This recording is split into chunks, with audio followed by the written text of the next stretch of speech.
1956, one of the greatest legends of our time recorded Heartbreak Hotel in Nashville, Tennessee.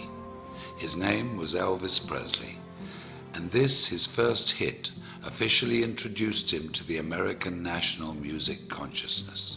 The song was inspired by a young man who died an untimely death and evoked the last words, "I walk a lonely street." It was a song that would serve as the definition of a generation of music unlike anything the world has ever seen since. On that day, something else had taken place, perhaps not so momentous at the time, but that would prove to also define a generation, not of music, but of changing people's lives, and who would also die an untimely death as fate would have it.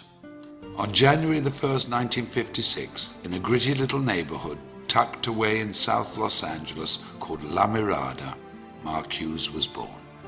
His life was fairly unremarkable. Born to Joanne Hughes and raised by her and Stuart Hartman, whom she married, Mark was probably reared much like many of us. Mind your manners, be responsible, keep your elbows off the table, make good choices. He was skinny and good-looking, polite and friendly, and very protective of his two younger brothers. The quietest of the three boys, he'd inherited his mother's good looks and Stuart's focus and intensity. Like many families of the day, Joanne and Stuart moved the family to Camarillo to try to provide a better life for them, to build a future and keep the family safe. And like many other families of the day, their not-so-picture-perfect marriage fell apart and resulted in a divorce that would change the family forever.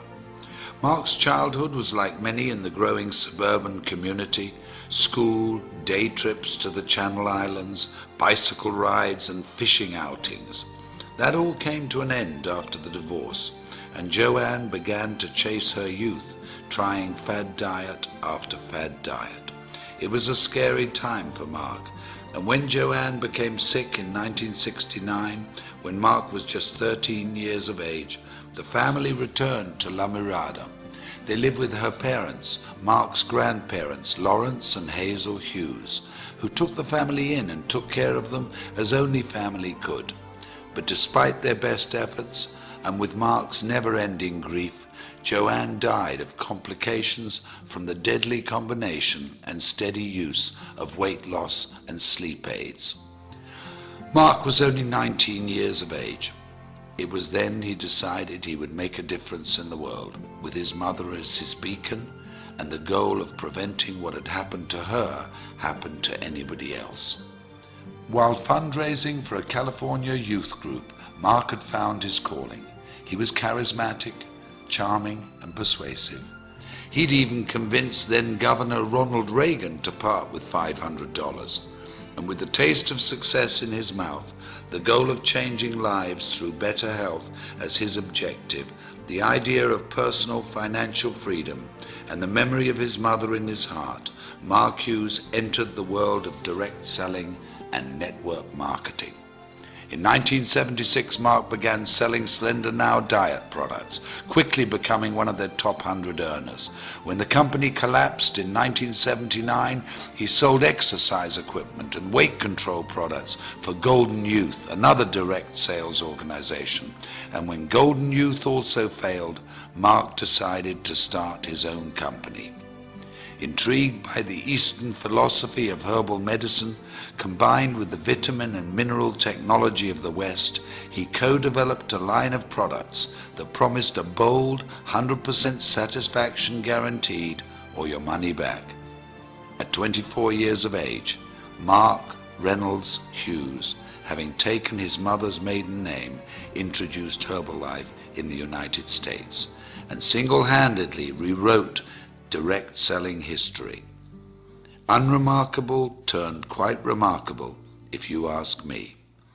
I often wonder what he would think if he could see us today, sitting here in this arena, looking at how big our organizations have grown, reflecting on the company's incredible retention rate, tasting our new products, walking into a nutrition club, celebrating success at a new president's team experience, how proud he would be.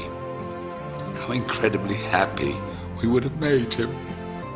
I know in my heart, as many of you do in yours, that his light is what has made this possible, that his vision is what fuels us, that we are forever changed because of his influence on us and his belief that despite what we may think of ourselves every now and again, we're truly remarkable human beings.